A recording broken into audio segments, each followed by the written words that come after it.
हर एक व्यक्ति को धन्यवाद करते हैं जो लोग अपने भेंट को भेजते हैं क्यूआर के जरिए। वो हर एक लोगों को धन्यवाद। अगर आप भी भेजना चाहते हो तो भेज सकते हैं। चलिए इस गवाही को शुरू करते हैं।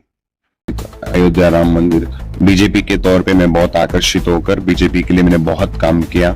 बीजेपी के जो भी कैंडिडेट खड़े होते थे मैं उनके लिए कैंपेनिंग करते रहता था और बीजेपी के लिए कभी भी मैंने पैसों के लिए काम नहीं किया। बीजेपी की जो विचारधारा थी उस विचारधारा को मैं पसंद करता था और उस विचारधारा को मैं मानता था। इस वजह से ही मैंने बीजेपी के लिए वहां पर कैंपेनिंग किया, वहां पर मैंने काम किया और मैं हमेशा चाहता था कि हमारा हिंदू राष्ट्र बने और हम सिर्फ हिंदू यहाँ पर जो इंडिया है, भारत देश है, इस हिंदुस्तान में केवल हिंदू राज करना चाहिए हमेशा, बाकी कोई भी व्यक्ति राज नहीं करना चाहिए। और इस तरीके से मैं जीता था और इस तरीके से हर शनिवार को मैं हनुमान मंदिर जाता था, वहां पर पूजा पाठ करता था, पौधा प्रदक्षिण करता था, साईं बाबा टेम्पल जाता था हर बुधवार के दिन। जुबली हिल्स में एक देवी का टेम्पल है, मैं वहां पर भी जाता था, वहां पर भी मैंने पूजा पाठ किया। वहां पर बलकमपेट येलम्मा तो मैं मुर्गी लाता था, बलिदान करता था। तब दोस्तों मेरा नाम है प्रसाद राज शेटियाला। हैदराबाद के राजभवन कॉलोनी में सोमाजीगुड़ा में मैं रहता था। मेरे पिताजी एक कॉलेज के डेमोन्स्ट्रेटर के तौर पे काम करते थे और वो हार्डकोर एक स्मोकर थे। बहुत ज्यादा सिगरेट ज्यादा पीते थे, धूम्रपान जो था बहुत ज्यादा, बहुत ही ज्यादा बोले तो बहुत ज्यादा करते थे। और उनको एक समय पर हार्ट स्ट्रोक आया जिसकी वजह से वो गुजर गए और मैं उस समय पर कम से कम 9 साल का था। मेरी माँ एक दुकान पर काम करती थी और मेरी बहन फार्मासिस्ट थी और मुझे पढ़ाई सही से नहीं आता था। इस वजह से काफी ट्राई करने के बाद मेरी माँ ने मुझे एक मैकेनिकल शॉप में काम के लिए लगाया और मैं वहां पर काम सीख रहा था। RX 100 जो बाइक होता है वो सब बाइक को अच्छे से रिपेयरिंग करना मुझे आता था क्योंकि मैं उस चीज को अच्छे से ट्रेनिंग वगैरह किया था। तो दोस्तों वैसे ही मेरी जिंदगी थी और मैं नींद में चलता था, नींद में चलने की एक आदत थी और नींद में अजीब अजीब आवाज, सोने से पहले मैं कुछ आवाज सुनता था जो लोगों के आवाज आते थे मुझे प्रसाद करके, और हंसी का आवाज और पायल का आवाज, कई सारे ऐसे में मुझे होते थे घबराहट वगैरह। ये सब चीजों की वजह से मैं कई सारे पूजा पाठ वगैरह किया, यज्ञ किया। हर शनिवार को मैं हनुमान मंदिर जाता था, वहां पर पूजा पाठ करता था, भीगे हुए कपड़ों के साथ मैं वहां पर 14 प्रदक्षिण करता था और ये सब करने के बावजूद कुछ भी फर्क नहीं पड़ा। साईं बाबा टेम्पल जाता था हर बुधवार के दिन, वहां पर भी जाने के बाद कुछ भी नहीं हुआ। जुबली हिल्स में एक देवी का टेम्पल है, मैं वहां पर भी जाता था, वहां पर भी मैंने पूजा पाठ किया, वहां पर भी कुछ भी नहीं हुआ।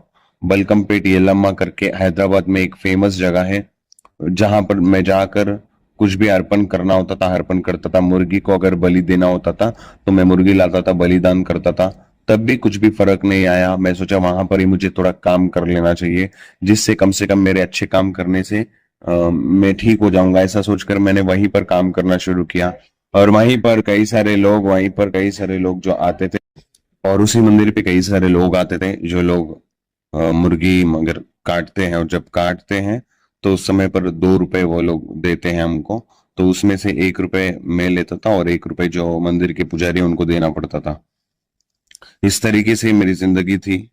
दोस्तों जहां पर हम रहते थे जिस इलाके में वो हिंदू मुस्लिम एरिया ज्यादा था और उस समय पर वो समय था जब राम अयोध्या जो बाबरी मस्जिद और राम मंदिर का जो झगड़ा हो रहा था जगह को लेकर, उस समय पर हम लोग वहां पर रहते थे और इसी समय पर मेरे अंदर एंटी मुस्लिम मेरे अंदर बहुत ज्यादा बढ़ गया था, anti Muslim and anti Christians.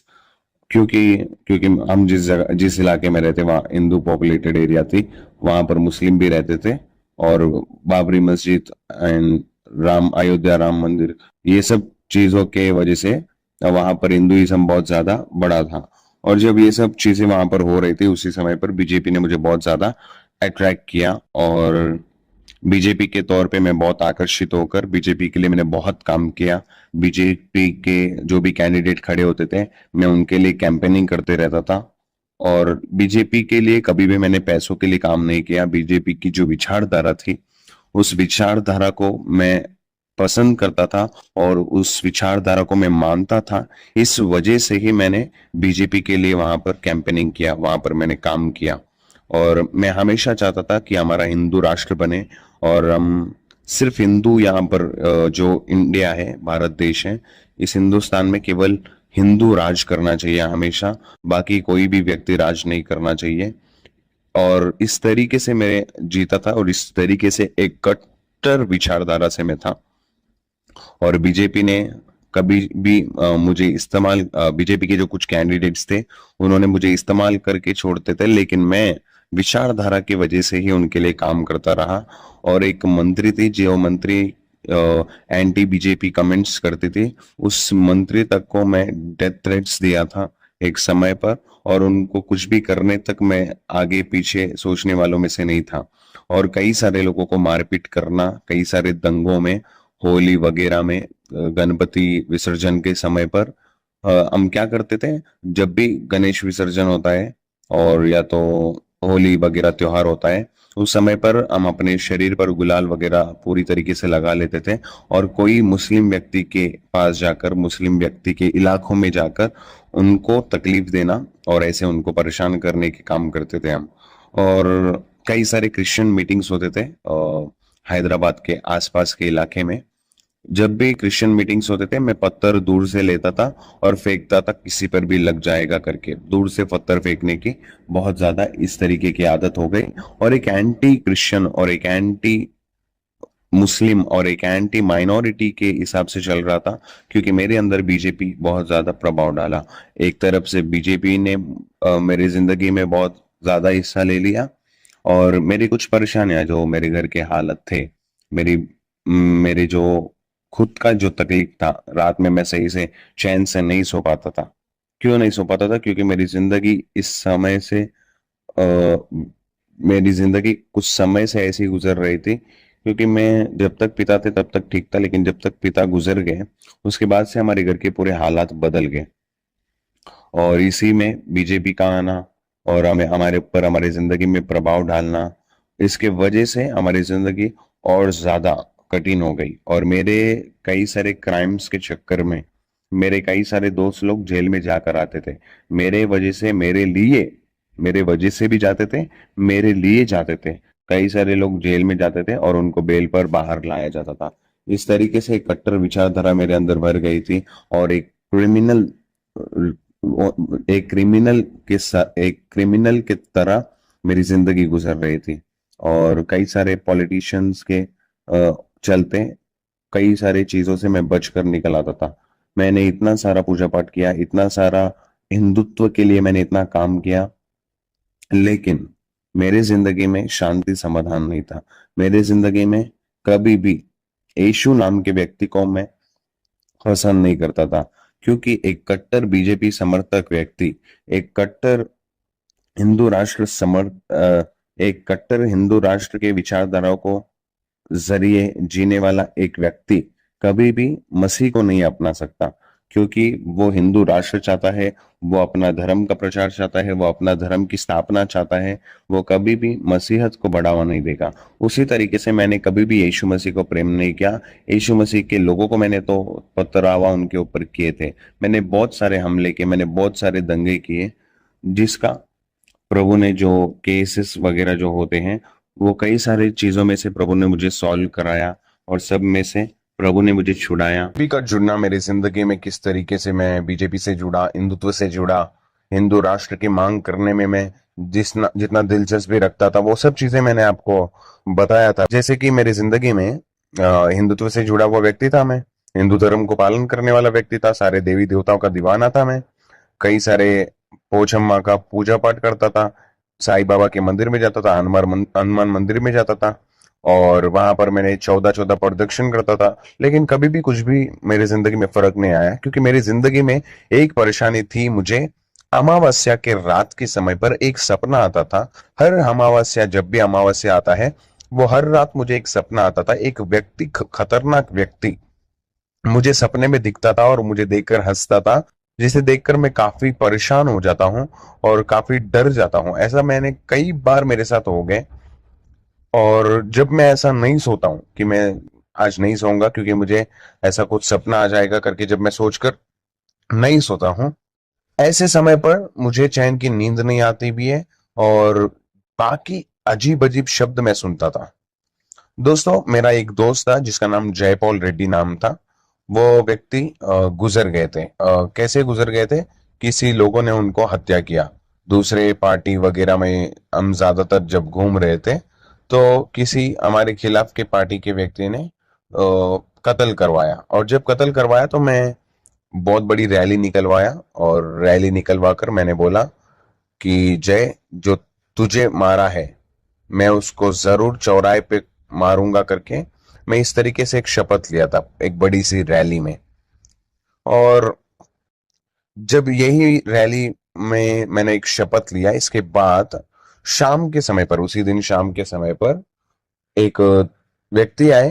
जब मैं गाड़ी पर जा रहा था, बोले कि आज पॉलिटिकल मीटिंग है, पार्टी वगैरह है, अपन पार्टी करके आएंगे, आप आओ करके मुझे आमंत्रण किया गया।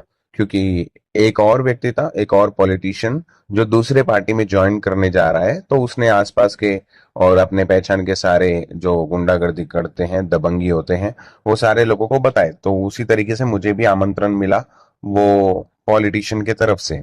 तो मैं वहां पर गया, वहां पर जाकर काफी शराब पिया।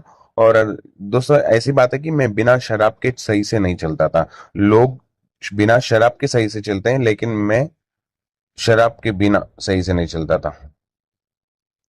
दोस्तों, जब वो पार्टी से मैं वापस आया तो दो लोग आए, दो पुलिस वाले आए। उन्होंने बोला कि आजा गाड़ी पर बैठ। मैंने बोला मैं क्यों बैठूं सर, मैंने क्या किया? तो मेरे दोस्तों ने बोला कि छोटा सा काम है, आकर जा। ऐसा करके मेरे दोस्तों ने भी बोला। फिर मैं बोला मैंने तो कुछ किया नहीं, तो मैं क्यों जाऊं? लेकिन वो पुलिस अफसर ने बोला कि नहीं, आपको आना पड़ेगा, छोटा सा काम है, हम वापस जल्दी छोड़ देंगे। जब मेरे दोस्तों ने भी ये बोला, पुलिस ऑफिसर ने भी यही बोला, तो इसे सुनकर मैं थोड़ा सा घबराहट में था, लेकिन मैं बैठ गया। और बैठकर मैं वहां पर गया पुलिस स्टेशन में। जब पुलिस स्टेशन में गया तो 20-25 मिनट तक उन्होंने मेरे से कोई बातचीत नहीं किया। आपस में ही वो लोग बातचीत कर रहे थे। 20-25 मिनट बाद मैं वहां पर गया और मैंने बोला कि सर मुझे जाना है, मैंने कुछ किया नहीं है। तो उन्होंने बोला कि ठीक है जाओ।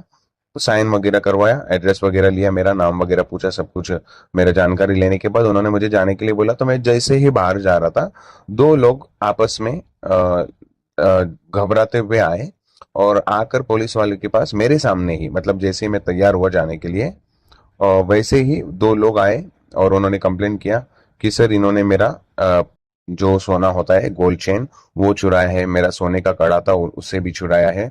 ऐसा बोलकर झूठे आरोप डालकर मेरे ऊपर उन्होंने कंप्लेन किया था।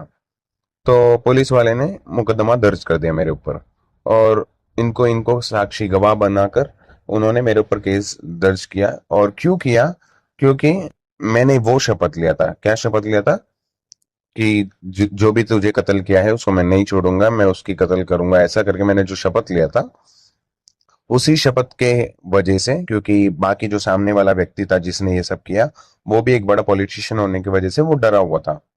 तो जब ऐसा हुआ तो मैंने बोला सर मैंने ऐसा चोरी वगैरह कुछ नहीं किया, मुझे अगर आप बोलोगे मार के आओ तो मैं मार के आऊंगा, खत्म करने आओ तो मैं खत्म खत्म करने बोल के आओगे तो मैं खत्म करके आऊंगा, पर मैं कभी भी चोरी वगैरह नहीं करता हूँ सर करके मैंने बोला। तो उन्होंने सुना नहीं, उन्होंने जबरदस्ती मुझे अंदर ले गए और उन्होंने बहुत भयानक रीति से मुझे मारा। और उन्होंने जिस तरीके से मारा वो उसको मैं बयान भी नहीं कर सकता शब्दों में। उन्होंने मेरे वस्त्र उतार कर मारे, उन्होंने मेरे जो जहाँ से वॉशरूम करते हैं हम उस जगह पर उन्होंने रॉड लगाया, और उन्होंने मेरे ऊपर यूरिनेट किया, और उन्होंने मेरे मुंह में यूरिन किया, और उन्होंने मुझे बेरहमी से मारा। इस तरीके से उन्होंने मुझे एक नरक दिखाया, जो कि दुश्मनों को भी कभी ऐसा होना नहीं चाहिए था। तो ऐसा जब हुआ तो मैं जोर जोर से चिल्लाकर बोलने लगा कि बजरंग बली की कसम खाता हूँ, मैंने ऐसा चोरी नहीं किया, बजरंग बली की कसम खाता हूँ, मैंने कभी ऐसा कुछ काम नहीं किया कि जिस हिसाब से आप मुझे टॉर्चर कर रहे हो इस हिसाब से मैंने कोई काम नहीं किया। ऐसा करके मैं चिल्ला रहा हूँ, नरसिम्हा स्वामी की कसम मैंने ये नहीं किया, ऐसा करके मैं चिल्ला रहा था। लेकिन वो लोग सुनने के लिए राजी नहीं थे, वो लोग सुनना नहीं चाहते थे। उन्होंने बहुत ज्यादा बेरहमी से मुझे मारा। और वो मारते गए और काफी उन्होंने हद तक मुझे मारा और मुझ पर उन्होंने मूत्र किया। और ये सब चीजें जब मैं खुद देखा तो मेरी जिंदगी बहुत ज्यादा गिरी हुई नजर आई। और मैं सोचा अभी मैं बचने वाला नहीं हूँ, क्योंकि उन्होंने मुझे जाने के लिए जब बोला तो मुझे लगा कि ये लोग मुझे एनकाउंटर करेंगे, और वो लोग वैसे ही थे करने लायक। लेकिन मैं बोला कि सर मैं नहीं जाऊंगा, मैं यहीं रहूंगा, कुछ भी करना है करो करके। तो इस वजह से उन्होंने और ज्यादा मुझे टॉर्चर किया, पर मैंने बोला उनको सर मारना है तो इधर ही मार दो करके। पर उन्होंने मुझे मारा नहीं, बल्कि उन्होंने मुझे टॉर्चर किया। तो इस तरीके से मेरे साथ जब हुआ तो कई सारे बीजेपी के पॉलिटिशियंस थे, जो कई सारे लोग काफी एमपी के करीब लोग थे, कांग्रेस के सांसद जो करीबी सांसद होते हैं कांग्रेस में, हमारे जो करीबी सांसद थे उनको भी हमने बताया। एक बीजेपी का नेता था जिसका नाम खोता एक बीजेपी का नेता था जिसका नाम अशोक गौड़ था, बीजेपी से है वो। तो वो व्यक्ति ने आया, बोला कि प्रसाद तू टेंशन मत ले, तेरे को जेल से छुड़ाएंगे, कैसे भी छुड़ाएंगे, तो क्यों घबरा रहा है, ऐसा वैसा करके उन्होंने मुझे बोलकर आश्वासन दिया छुड़ाने का। लेकिन उन्होंने कुछ किया नहीं किया पता नहीं। लेकिन वो बाद में चले गए, क्योंकि मैं बीजेपी का कट्टर समर्थक था। मैंने बहुत काफी काम किया बिना लालच के, बिना पैसों के। मैं सोचा कि शायद मुझे बचाएंगे, लेकिन किसी ने मुझे वहां पर से बचाया नहीं। मैं वहां पर एक रास्ता था, अभी मुझे कोई भी पॉलिटिशियन मदद नहीं कर रहा, ना कांग्रेस की तरफ से ना बीजेपी की तरफ से। बीजेपी की तरफ से तो मदद ही नहीं मिला, कांग्रेस की तरफ से जो दुश्मन थे मेरे उस समय पर पॉलिटिकल, उनसे भी मेरा पहचान अच्छा होने की वजह से उन्होंने भी कोशिश करा, लेकिन उनसे नहीं हुआ। बीजेपी वालों ने कोशिश करा, लेकिन उनसे भी कुछ भी नहीं हुआ। बीजेपी वालों ने चाहा नहीं कि मैं छूटूं, और पता नहीं कौन सी वजह थी। इस तरीके से जब हुआ दोस्तों, अब एक ही रास्ता मेरे पास था कि मुझे अब अगर कोई बचाएगा वो केवल ईश्वर हो सकता है। तो ऐसे समय पर मैंने अपने जो खास परमेश्वर जिनको मैं मानता हूँ, भगवान है मानता हूँ, उनको मैंने राम जी को बहुत दुआ किया कि प्रभु श्री राम जी आप मेरी रक्षा करिए, मुझे इस जेल से छुड़ाइए। ऐसा मैंने बहुत पूजा पाठ किया। और उसी लॉकअप में बैठकर रो रो कर बजरंग बली को पुकारा, नरसिम्हा स्वामी को पुकारा। लेकिन मेरी जिंदगी में उस समय पर कुछ भी फर्क नहीं आ रहा था। लेकिन दोस्तों, जब मुझे लगा अभी मैंने इन्हीं लोगों को पूजा पाठ किया, इनको मैंने तो पूजा पाठ करने के बाद भी इन लोगों ने मेरे साथ ऐसा किया, ऐसा मैंने सोचा। तो मैं सोचता हूँ कि अभी दूसरे भगवानों को प्रार्थना करता हूँ, काश वो मुझे छुड़ाए, काश वो मेरी रक्षा करे करके। तो यीशु का मुझे प्रार्थना करना नहीं आता था, लेकिन मैं उसी जगह पर यीशु को प्रार्थना करने लगा कि यीशु मसीह अगर आप सच्चे खुदा हो, अगर आप सच में ही मेरी जिंदगी को बदलना चाहते हो, तो आप मुझे इस झूठे केस से छुड़ाइए करके। और झूठे केस से छुड़ाइए, अगर आप छुड़ाओगे तो मैं आपके लिए जीऊंगा, मैं जीवन भर आपकी दुआ करूंगा, आपकी पूजा पाठ करूंगा करके मैंने बोला। ऐसा बोलने के बाद केवल कुछ समय में, उसी दिन केवल कुछ ही समय में दो पुलिस लोग मुझे बाहर बुलाए। उन्होंने सब कुछ डिटेल वगैरह लिया और उन्होंने मुझे बोला कि आप बाहर जाओ करके। ये सोचने के एकदम परे था, क्योंकि जो लोग मुझे एनकाउंटर तक करने के लिए पीछे नहीं हट रहे थे, वो लोगों ने मुझे रिहा करने के लिए जो है, उन्होंने ऑप्शन दे दिया मुझे कि इनको रिहा करना ही है। ऐसा बोलकर उन्होंने रिहा कराया। जब मुझे ऐसा रिहाई मिली थी उस समय पर मैं काफी खुश हो गया। मैं सोचा कि शायद प्रभु यीशु मसीह ने मुझे छुड़ाया, क्योंकि मैंने अभी तक इतने पूजा पाठ किए, इतना कुछ मैंने मेरे देवी देवताओं को पूजा पाठ किया, लेकिन उन्होंने कभी भी मेरे सवाल का जवाब नहीं दिया, कभी भी उन्होंने अपने सामर्थ्य के जरिए मुझे नहीं छुड़ाया। ऐसा करके मैं सोच रहा था। ऐसा समय पर जब मैं जेल से छूटा दोस्तों, जब इस तरीके से हुआ, दो जो लोग थे वो बिल्कुल भी कोई पुलिस ऑफिसर नहीं, जिस तरीके से मुझे लगा था। लेकिन दोस्तों, वो दो लोग मेरे पास आए, उन्होंने मुझे वस्त्र दिए, जो मेरे कपड़े उन्होंने निकाल लिया था वो कपड़े ला कर दिए। उन्होंने मुझे कपड़े दिया, और मेरे टी शर्ट पे, मैं जीन्स और टी शर्ट पहना था उस समय पर, मेरे टी शर्ट पे सीने के ऊपर जो है श्री राम जी का पूरा वो पोस्टर रहता था टी शर्ट पे। और पीछे सुअर रहता था। सुअर इसलिए क्योंकि वो एंटी मुस्लिम है करके मैं समझता था उस समय पर। और वो एंटी मुस्लिम पिक करके मैं उसको लगाता था वहां पर। और श्री राम जी को मैं अपने सीने में दिल में लगा लेता था टी शर्ट पहनकर। और मेरे जीन्स पे बीजेपी करके लिखा रहता है, यामाहा करके लिखा रहता है, क्योंकि मैं ये चार चीजों से बहुत पसंद करता था और ये चारों चीजों को मैं बहुत मानता था। और जो सुवर था दोस्तों, वो पीछे की तरफ रहता है ताकि मुझे कोई बोल ही ना सके कुछ, एक कट्टर विरोधक जिस तरीके से रहता होगा वैसा, जिस तरीके से थी। और लेकिन दो लोग आए, दो लोगों ने मुझे अपने वस्त्र लौटाए। वस्त्र को मैं पहन नहीं पा रहा था, फिर भी मुश्किल से जब मैं पहना, उन्होंने एक शब्द बोला कि कम से कम अभी जाके अच्छी जिंदगी जी करके। वो दोनों लोग कौन है मैं अभी आपको बताने वाला हूँ। वो दोनों लोगों ने मुझे बोला कि कम से कम अभी जाकर एक अच्छी जिंदगी जी, ऐसे पापी जिंदगी मत जी करके उन्होंने मुझे बोला। दोस्तों बाद में कुछ दिनों बाद जब मेरा परिवर्तन हुआ, जब मैंने यीशु को समझा और अपनाया, जब खुदा का बपतिस्मा मैंने लिया, उसके बाद मुझे बाद में समझ में आया, हैदराबाद में ये दो सेवक दूसरे दूसरी जगह पर सेवा करते प्रभु यीशु मसीह का। प्रभु यीशु ने अपने आप को इस तरीके से प्यार करके, मुझसे इतना प्यार करके अपने आप को उन्होंने इस तरीके से मुझे दर्शाया कि मेरी बातों से ही आप समझ सकते हो कि ये सोचने के परे था। अगर मैं ये भी मान सकता था, क्योंकि मैंने अपने देवी देवताओं को पूजा पाठ किया, उन्होंने अगर छुड़ाया है करके मैं ये भी सोच सकता था। लेकिन दोस्तों देखो, जिस तरीके से दो लोग, दो सेवक जिनका मैं हमेशा विरोध करता था, वो लोग अगर आकर मेरी सहायता किए हैं, तो वो प्रभु यीशु मसीह नहीं तो फिर कौन किया होगा। इस तरीके से मैं वहां पर यीशु मसीह को समझा, और वहां पर यीशु को समझकर मैंने अपनी जिंदगी को परमेश्वर को समर्पित किया, और प्रभु के लिए जीने के लिए एक अच्छा निर्णय मैंने अपने जिंदगी में लिया है करके मैं समझता हूँ। इस तरीके से प्रभु यीशु ने एक कट्टर बीजेपी समर्थक से, एक कट्टर हिंदू राष्ट्र समर्थक से, एक कट्टर आरएसएस समर्थक से, एक कट्टर बजरंग दल समर्थक से, एक कट्टर विचारधारा से प्रभु यीशु मसीह ने मेरी जिंदगी को इस तरीके से बदला था दोस्तों। इसीलिए मैं कहता हूँ कि कितना भी कोई भी कट्टर क्यों ना हो, एक समय आएगा जब उसको खुदा की जरूरत पड़ेगी, और खुदा उसे छोड़ेगा नहीं, उसे खुदा बदल कर दिखाएंगे। इसीलिए प्रभु यीशु मसीह महान है, सारा महिमा उनको मिले। अगर मेरी गवाही से अगर आप आशीषित हो, इस गवाही को आप 10 लोगों को शेयर करिए। और इस वीडियो को जिस चैनल पे आप देख रहे हो, उस चैनल को आप सब्सक्राइब करिए। जय मसीह की।